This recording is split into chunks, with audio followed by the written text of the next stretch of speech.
الله الله الله الله الله يا ربي يا الله الله يا ربي يا الله لا إله إلا الله لا إله إلا الله لا إله إلا الله محمد رسول الله.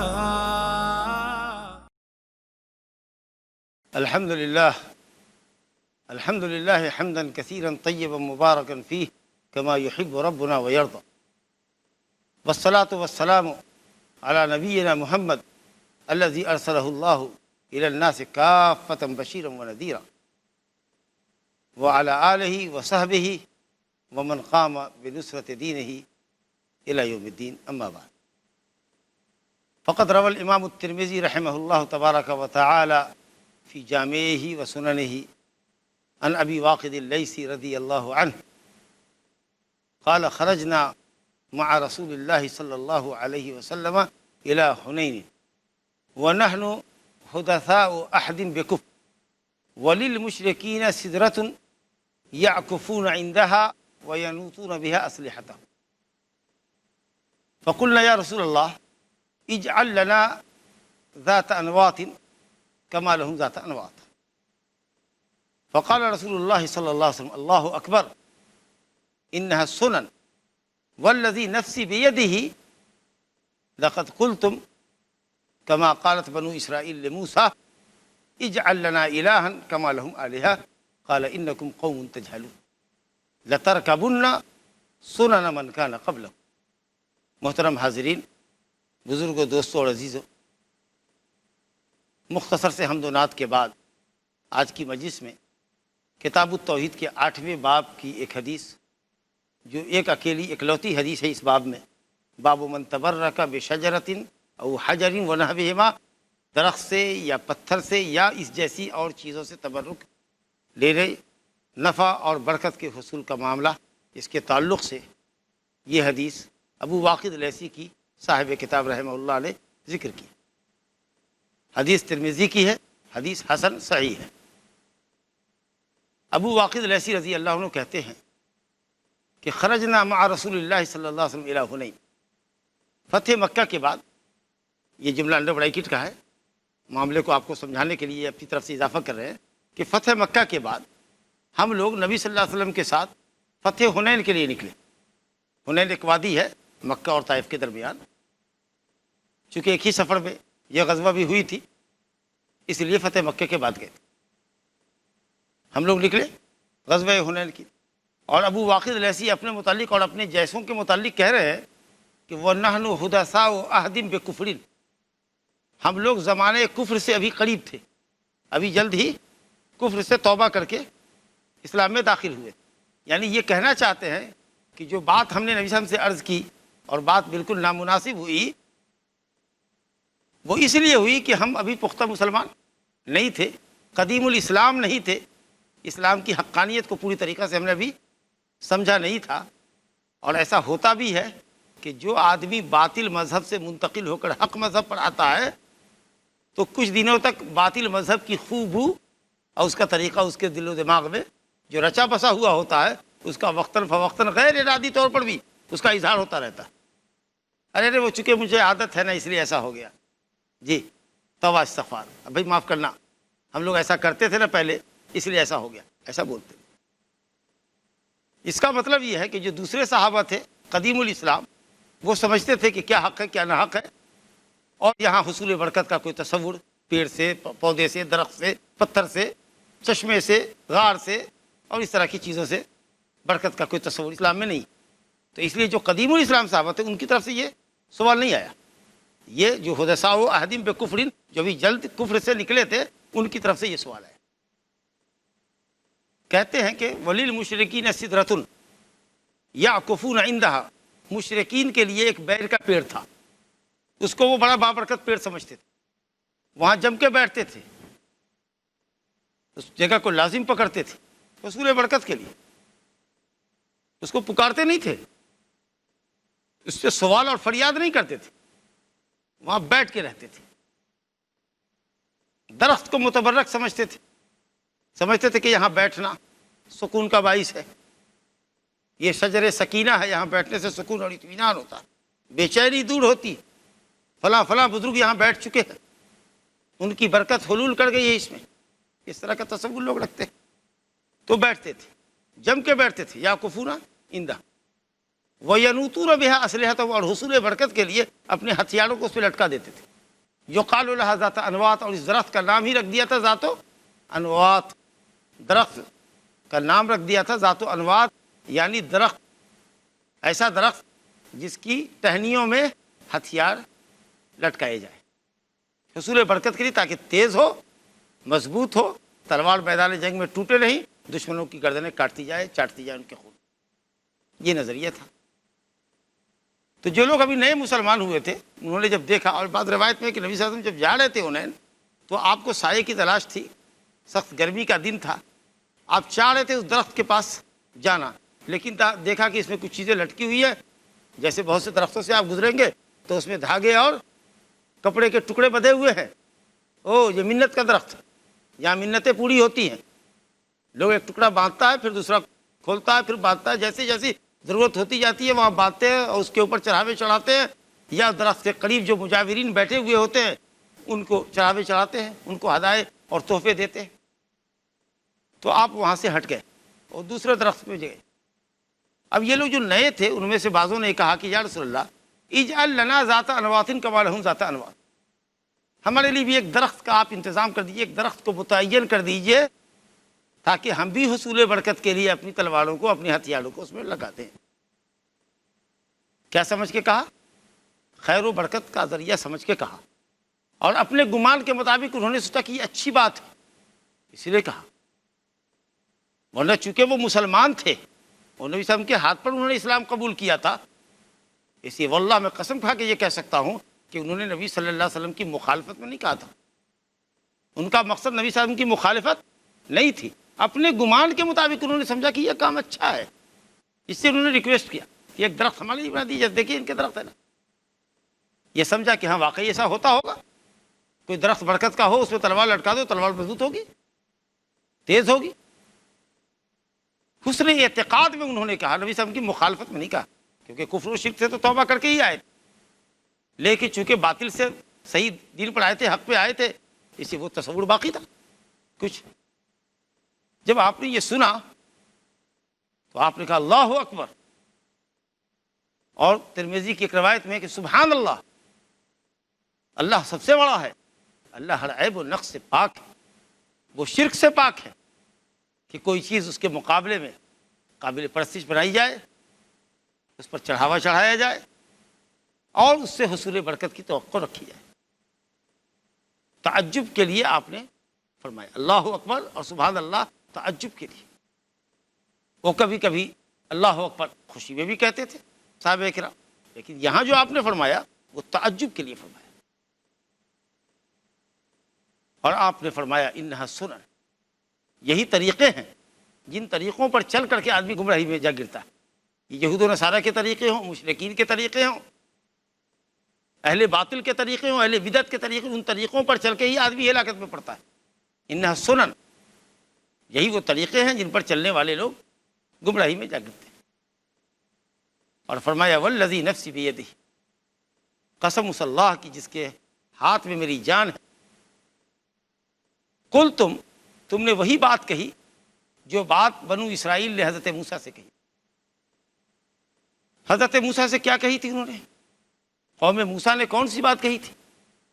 سورہ اعراف آیت نمبر 138 اللہ کے نبی نے پڑھی کہ تم نے وہی بات کہی جو بنی اسرائیل نے موسیٰ علیہ السلام سے کہی، اجعل لنا الہا کما لہم آلہہ، جیسے ان لوگوں کے معبود ہیں۔ دیکھیے غیر اللہ کی پرستش کے نتیجے میں، شرک و کفر کے نتیجے میں بنی اسرائیل پر اللہ تعالیٰ نے ان کے ظالموں کو مسلط کیا تھا۔ فرعون مصر ان پر حاوی تھا، غلام بنائے ہوا تھا۔ ایمان اور توحید کی برکت سے وہ فرعون کی غلامی سے آزاد ہوئے، دریا اللہ نے عبور کروا دیا، ان کی آنکھوں کے سامنے فرعون اپنے لشکر سمیت غرقاب ہوا، سب کچھ دیکھا، اور اس کے بعد آگے جب گئے اور دیکھا کہ کچھ لوگوں سے گزر رہے ہیں جو بت کے سامنے جم کے بیٹھے ہوئے ہیں، یعکفون علی اصنام لہم، کچھ ایسے قوم سے گزر ہوا جو اپنے بتوں کے سامنے بیٹھے ہوئے ہیں، مجاور بنے ہوئے ہیں، پلتھا مار کے بیٹھے ہوئے ہیں جم کے۔ تو حضرت موسیٰ اٹھے، اجعل لنا، ہمارے لیے بھی ایک معبود بنا دو، اجعل لنا الہن، ہمارے لیے بھی ایک معبود بنا دو اسی پتھر کی شکل میں، مورت کی شکل میں، کما لہم آلہہ، جیسا کہ ان کے لیے معبود ہے۔ یہ تو وہی بات ہوئی، گویا کہ اگر آپ اللہ کے علاوہ کی پرستش کرتے ہیں، اللہ کے علاوہ کے سامنے جم کر کے بیٹھتے ہیں، اس سے نفع اور خیر کی امید رکھتے ہیں، تکلیف کے دفعے کا ازالہ آپ رکھتے ہیں، یہ اعتقاد اگر آپ کا ہے تو چاہے آپ اس کو کسی بھی خوشنما لفظ سے تعبیر کیجئے، بات وہی ہوگی کہ آپ اس کو الہ بنا رہے ہیں۔ تو فرمایا کہ تم نے وہ بات کہی جو حضرت موسیٰ نے کی، انہوں نے کہا ذات انوات بنائیے، اور بنی اسرائیل نے کہا کہ ہمارے لیے معبود بنائیے۔ تو تمہارا یہ مطالبہ مشرکین کے مطالبے جیسا ہے اور بنی اسرائیل کے مطالبے جیسا ہے، جنہوں نے یہ کہا تھا کہ ہمارے لیے ایک معبود بنا دو جس طریقے سے ان کے معبود ہیں۔ انھا سنن لقد قلتم والذی نفسی بیدہ لقد قلتم کما قالت بنو اسرائیل لموسیٰ اجعل لنا الہا کما لہم آلہہ۔ تو حضرت موسیٰ علیہ السلام نے قوم پر رد کیا، کیا کہہ کر کے؟ قال انکم قوم تجہلون، جاہل قوم، جاہل قوم، اللہ کے انعامات، اللہ کے اکرامات، اللہ تعالیٰ کے فضل و احسانات سے گزر کر آئے ہو، اور اس کے باوجود بھی شرک اور کفر میں رہنے کا تمہارا مزاج ہے۔ انشاءاللہ ایک مختصر سے وقفے کے بعد پھر ملتے ہیں، سلسلہ جاری رہے گا۔ لا إله إلا الله. السلام علیکم ورحمۃ اللہ وبرکاتہ۔ ابو واقد رضی اللہ عنہ کی حدیث آپ سماعت کر رہے ہیں کہ مشرکین کے بیڑی کی پیر کی طرح، جس کو لوگ ذات انوات کہتے تھے، جب جدید مسلمانوں نے، جب نئے مسلمان تھے، جب انہوں نے مطالبہ کیا تو نبی صلی اللہ علیہ وسلم نے اس مطالبے کو مشرکین جیسا مطالبہ اور بنی اسرائیل کے معبود کے مطالبے کے جیسا مطالبہ ٹھہرایا۔ اور آپ صلی اللہ علیہ وسلم نے اس موقع پر فرمایا لَتَرْكَبُنَّ سَنَنَ مَنْ كَانَ قَبْلَكُمْ، آپ نے اپنی امت کو خطاب کیا، ضرور بھی ضرور تم ان طریقوں کی پیروی کرو گے، ان لوگوں کے طریقوں کی پیروی کرو گے جو تم سے پہلے گزرے، یعنی یہود و نصارہ کی اور مشرکین کے طریقوں کی پیروی کرو گے۔ یہ آپ نے امت کو چیتاونی دی کہ تم ایسا کرو گے، تاکہ امت ایسا نہ کرے۔ امت کو بچانے کے لیے محسن انسانیت نے، خیر خواہ اعظم نے، الناصح الامین محمد صلی اللہ علیہ وسلم نے امت کی خیر خواہی میں یہ کہا کہ تم لوگ ایسا ضرور کرو گے، یہود و نصارہ کے طریقے کے مطابق کرو گے۔ بلکہ بعض حدیثوں میں ہے کہ اگر وہ گوہ کے سوراخ میں داخل ہوئے ہوں گے تو تم گوہ کے سوراخ میں داخل ہو، جو نہایت گندا گھٹیا گوہ کا سوراخ ہوتا ہے۔ یہاں تک کہ یہ فرمایا کہ اگر ان میں کا کوئی ایسا بھی رہا ہوگا جو اپنی ماں کے ساتھ علانیہ بدکاری کرتا رہے گا والعیاذ باللہ، تو اس امت میں بھی ایسے لوگ پائے جائیں گے جو اپنی ماں کے ساتھ بدکاری کریں گے، والعیاذ نعوذ باللہ من ذلک۔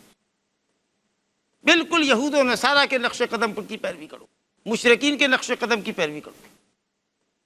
جس طرح انہوں نے پیڑ پوجا، جس طرح انہوں نے حصول برکت کی تمنا کی اور برکت کے لیے انہوں نے درختوں کو متعین کیا، پتھروں کو متعین کیا، استھان تھے ان کے یہاں جہاں جانور ذبح کرتے تھے، سارا کچھ بہت سے وہ لوگ بھی کر رہے ہیں جو اپنی نسبت اسلام سے رکھتے ہیں۔ اللہ تعالیٰ ان کو ہدایت دے اور صراط مستقیم پر لائے۔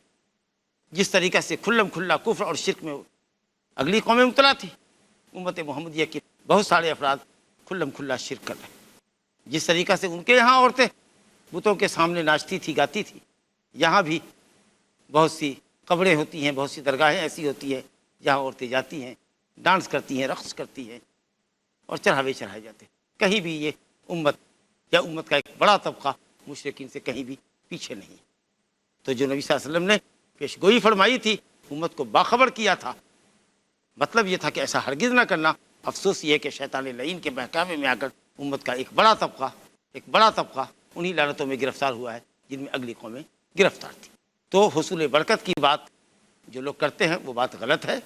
کوئی ہستی کائنات میں ایسی نہیں ہے جس کو ہم اپنے لیے باعث برکت سمجھیں۔ اب نبی صلی اللہ علیہ وسلم کے انتقال کے بعد اللہ کی کتاب بابرکت ہے، کلام پڑھیے، قرآن مجید پڑھیے، ان کی آیتوں سے برکت حاصل کیجیے، شفا حاصل کیجیے۔ اور نبی کریم صلی اللہ علیہ وسلم کی ذات گرامی بابرکت تھی۔ لوگ آپ کا لعاب دہن لیتے اور اپنے جسم پر ملا کرتے تھے، آپ کا پسینہ لیتے اپنے جسم پر ملتے، آپ جب وضو کرتے اعضائے وضو سے جو خطرات گرتے لوگ اس کے لیے تقاتل کرتے، دوڑتے، لگتا تھا کہ لڑ پڑیں گے اس کو لینے کے لیے۔ اپنے بچوں کو آپ کے پاس لے جاتے کہ آپ کھجور چبا کر لو آب دہن منہ میں ڈال دیجیے۔ یہ سب حصول برکت۔ بعض علماء صالحین اور بزرگوں کو نبی صلی اللہ علیہ وسلم پر قیاس کرتے ہیں۔ بڑا افسوس ہوتا ہے کہ جب نبی صلی اللہ علیہ وسلم کی ذات و برکت کا ذکر آتا ہے حدیثوں کے اندر کہ لوگوں نے نبی صلی اللہ علیہ وسلم کے لعاب دہن کو جسم پر ملا، لعاب دہن اپنے بچوں کے منہ میں ڈالا، آپ کے پسینے اور اعضائے وضو سے گرتے ہوئے پانی سے برکت حاصل کیا، تو جھٹ سے بعض شراح حدیث کی شرح کرنے والے لوگ لکھ دیتے ہیں کہ اس سے یہ دلیل معلوم ہوئی کہ بزرگوں کے آثار سے تبرک لینا جائز ہے۔ خاص طریقے سے علامہ نووی رحمۃ اللہ علیہ، اللہ تعالیٰ درگزر کرے، اور اسی طریقے سے حافظ علامہ ابن حجر رحمۃ اللہ علیہ اور دوسرے بھی علماء استنباط کرتے ہیں۔ سوال یہ کہ بزرگان دین کوئی بھی کتنا بڑا بھی بزرگ ہو، وہ نبی صلی اللہ علیہ وسلم کی گرد راہ کو نہیں پا سکتا۔ یہ جائے کہ آپ نبی صلی اللہ علیہ وسلم کے مشابہ کر دیں اور ان کو آپ نبی صلی اللہ علیہ وسلم کی ذات پر قیاس کریں۔ آپ کا ظاہر اور باطن پاک تھا، آپ کی طہارت میں کوئی شک نہیں تھا، لیکن جن کو ہم بزرگ سمجھتے ہیں کیا پتہ کہ وہ بزرگ حقیقت میں ہوں کہ نہیں۔ ہاں بظاہر حسن ظن ہے ہمارا کہ ماشاءاللہ نمازی ہیں، داڑھی والے ہیں، ٹوپی والے ہیں، کپڑے اچھے پہنتے ہیں، پابند شرع ہیں، علم کے مطابق امید ہے کہ انشاءاللہ یہ بزرگ ہوگا، لیکن حتمی طور پر 100% پوری شیورٹی نہیں ہے کہ یہ آدمی متقی پرہیزگار ہے، کیونکہ تقوی دل میں ہے۔ اللہ کا خوف کس کے دل میں کتنا ہے، ایمان اور یقین کس حد تک دل میں اترا ہوا، اس کو تو رب العالمین نہیں جانتا۔ تو کسی بھی بزرگ کو تبرک ہے نبی صلی اللہ علیہ وسلم کے آثار سے، اور بزرگوں کو اس پر قیاس کر رہے ہیں کہ بزرگوں کے آثار سے تبرک لینا جائز۔ کیسا؟ نبی صلی اللہ علیہ وسلم کے آثار پر بزرگوں کے آثار کو کیسے قیاس کرتے؟ کیا کوئی ہستی کائنات میں ایسی ہو سکتی ہے جس کو نبی صلی اللہ علیہ وسلم کی ذات گرامی پر قیاس کیا جائے؟ دوسری بات یہ ہے کہ ہم کو دیکھنا پڑے گا صحابہ کرام کی زندگی بھی ہمارے لیے نمونہ ہے، اور خاص کر خلفائے راشدین کی جو سادات اولیاء ہیں، امت کے سب سے افضل انسان حضرت ابوبکر، حضرت عمر، پھر حضرت عثمان، پھر حضرت علی اور دیگر صحابہ کرام ہیں۔ کیا تاریخ میں کوئی ایک ایسی مثال سیرت کے حوالے سے کہ کسی نے حضرت ابوبکر رضی اللہ عنہ سے کھجور چبوایا ہو اور لعاب دہن حضرت ابوبکر کا اپنے بچے کے منہ میں ڈالا ہو؟ کسی نے حضرت ابوبکر کے جوٹے کو بابرکت سمجھ کے کھایا ہو؟ کسی نے آپ کے ہاتھ اور پاؤں کو دھلایا ہو اور اس کو پیا ہو، اپنے جسم پہ ڈالا ہو؟ ایک مثال بھی کسی صحابی کے ساتھ، ایون خلفائے راشدین کے ساتھ اس طرح کا کوئی عمل نہیں ہوا۔ اگر یہ عمل جائز ہوتا اور نبی صلی اللہ علیہ وسلم کے علاوہ بھی کوئی ہستی بابرکت ہوتی اور اس سے حصول برکت اور نفع حاصل کیا جاتا، ان کے آثار سے تبرک حاصل کیا جاتا، تو قسم اللہ کی اس کے سب سے زیادہ مستحق خلفائے راشدین تھے، صحابہ کرام تھے۔ پھر امت کے تابعین علماء دیکھیے، حسن بصری ہیں، اویس قرنی ہے، سعید ابن المسیب ہے، اور بڑے بزرگان ہیں۔ ائمہ اربعہ کے ساتھ نہیں کوئی ایسی مثال نہیں ملتی، لیکن بعد میں لوگ آئے ولی نہیں بھی ہے تو زبردستی کے ولی۔ لہٰذا جب امت کے سب سے افضل لوگ صحابہ کرام، پھر تابعین، تبع تابعین، خیر القرون میں جب اس طرح کا کوئی معاملہ نہیں تھا اور آثار صحابہ سے لوگ تبرک حاصل نہیں کرتے تھے اور اس کو اپنے لیے باعث خیر و برکت نہیں گردانتے تھے، تو بعد والوں کو تو بدرجہ اولا یہ حق نہیں مل سکتا، اور یہ چیز غلو کی طرف انسان کو لے جاتی ہے، اور غلو کا انجام شرک پر منتج ہوتا ہے۔ اسے اس چیز سے پرہیز کرنا چاہیے۔ اور ایک تیسری بات بھی یہ ہے کہ جس آدمی کو آپ متبرک سمجھتے ہیں، جس کی ذات کو بابرکات سمجھتے ہیں، اگر آپ ان کے ہاتھ پاؤں دھونے لگے، چاٹنے لگے، چھونے لگے، تو خود اس کے ساتھ بھی بڑا ظلم ہوگا۔ اور کیسے لوگ اپنے لیے اس کو گوارا کرتے ہیں، لوگ اس کو اپنے لیے کیسے گوارا کرتے ہیں؟ عجب اور کبر میں مبتلا ہو جائے گا، شیطان دل میں یہ بات ڈالے گا کہ تم واقعی بڑے بزرگ ہو۔ حقیقت یہ کہ صرف دنیا مقصود ہے، اس لیے لوگ ایسا کرتے ہیں۔ اگر آخرت مقصود ہو، اللہ کا خوف سامنے ہو، تو کبھی کسی بات کی کوئی کسی کو اجازت نہ دے کہ کوئی اس کا پاؤں دھلائے، ہاتھ دھلائے اور اس کی ذات میں غلو کرے۔ اگر اللہ کا خوف ہوگا تو کوئی ایسا نہیں کرے، چونکہ چاہتا ہی ہے آدمی دنیا دار کہ لوگ اس کو بزرگ باور کرے، بزرگ سمجھے، اور آئے اس کے پاس ہاتھ پاؤں کو چومے چاٹے، نذرانہ چڑھائے، تحفے تحائف دے جائے، اور اس سے حصول برکت کی امید رکھے، اور کرامت کے اور بزرگی کے جھوٹے سچے واقعات ان کے چہرے بیان کرتے رہتے ہیں تاکہ لوگوں کو صحیح راستے سے ہٹا سکے۔ تو یہ حقیقت یہ ہے کہ اگر کسی کے ساتھ ایسا کیا جاتا ہے تو خود اس کے ساتھ یہ اچھا نہیں ہو رہا ہے کہ وہ عجب اور کبر میں مبتلا ہوگا اور اپنے کو بزرگ سمجھے گا، اور جب یہ سودا دماغ میں سوار ہو جائے کہ ہم بزرگ ہیں تو آپ سمجھ سکتے ہیں کہ ایمان کی خیر نہیں ہے۔ تو اس لیے یہ چیز درست نہیں ہے۔ تو وہ نبی صلی اللہ علیہ وسلم پر دوسرے کو قیاس کرنا، جن کا ظاہر باطن پاک تھا، ایسے لوگوں کو قیاس کرتے ہیں جن کا ظاہر آپ دیکھ رہے ہیں باطن کا حال اللہ کو معلوم ہے. یہ بات کسی بھی طریقے سے درست نہیں ہے. اس لیے صحابہ کرام نے آپس میں ایک دوسرے سے تحنیک نہیں کروائی, بچوں کے منہ میں لعاب دہن نہیں ڈلوایا, بچوں کی تحنیک نہیں کروائی. تو اس لیے یہ عمل صحابہ کرام سے ثابت نہیں ہے. آپ خود جس سے کیا جا رہا ہے, جیسا کہ میں نے عرض کیا, تو خود اس کے حق میں بھی اچھی بات نہیں ہے. عجب اور کبر میں مبتلا ہونے کا خطرہ ہے. اس لیے آپ صلی اللہ علیہ وسلم کی ذات بابرکات تھی, اللہ کا کلام بابرکت ہے. دین پر عمل کیجیے, اللہ سے خیر کی امید رکھیے. اللہ سبحانہ و تعالیٰ حق اور ہدایت پر ہمارے قدموں کو جما دے اور ایمان پر ہمارا خاتمہ فرمائے. 2-3 منٹ ہمارے پاس وقت ہے, اگر کوئی صاحب 1-2 سوال کرنا چاہے تو سوال کر سکتے ہیں. السلام علیکم شیخ. وعلیکم السلام. یا رسول اللہ کہنا یہ بھی شرک میں آتا ہے, کیونکہ پکارا اللہ کو جاتا ہے, اللہ جو ہے ہمیشہ سے ہمیشہ رہیں گے. بلا شبہ یا تو رسول اللہ. میرا سوال یہ ہے کہ جب مدینہ جب جاتے ہیں لوگ تو وہاں پہ جا کے السلام علیکم یا رسول اللہ کہا جاتا ہے اللہ کے رسول کے روزے پہ, تو اس کے کیا؟ اصل میں یا رسول اللہ کہنے والے کا مزاج اور اس کی نیت کیا ہے یہ سمجھنا ہے.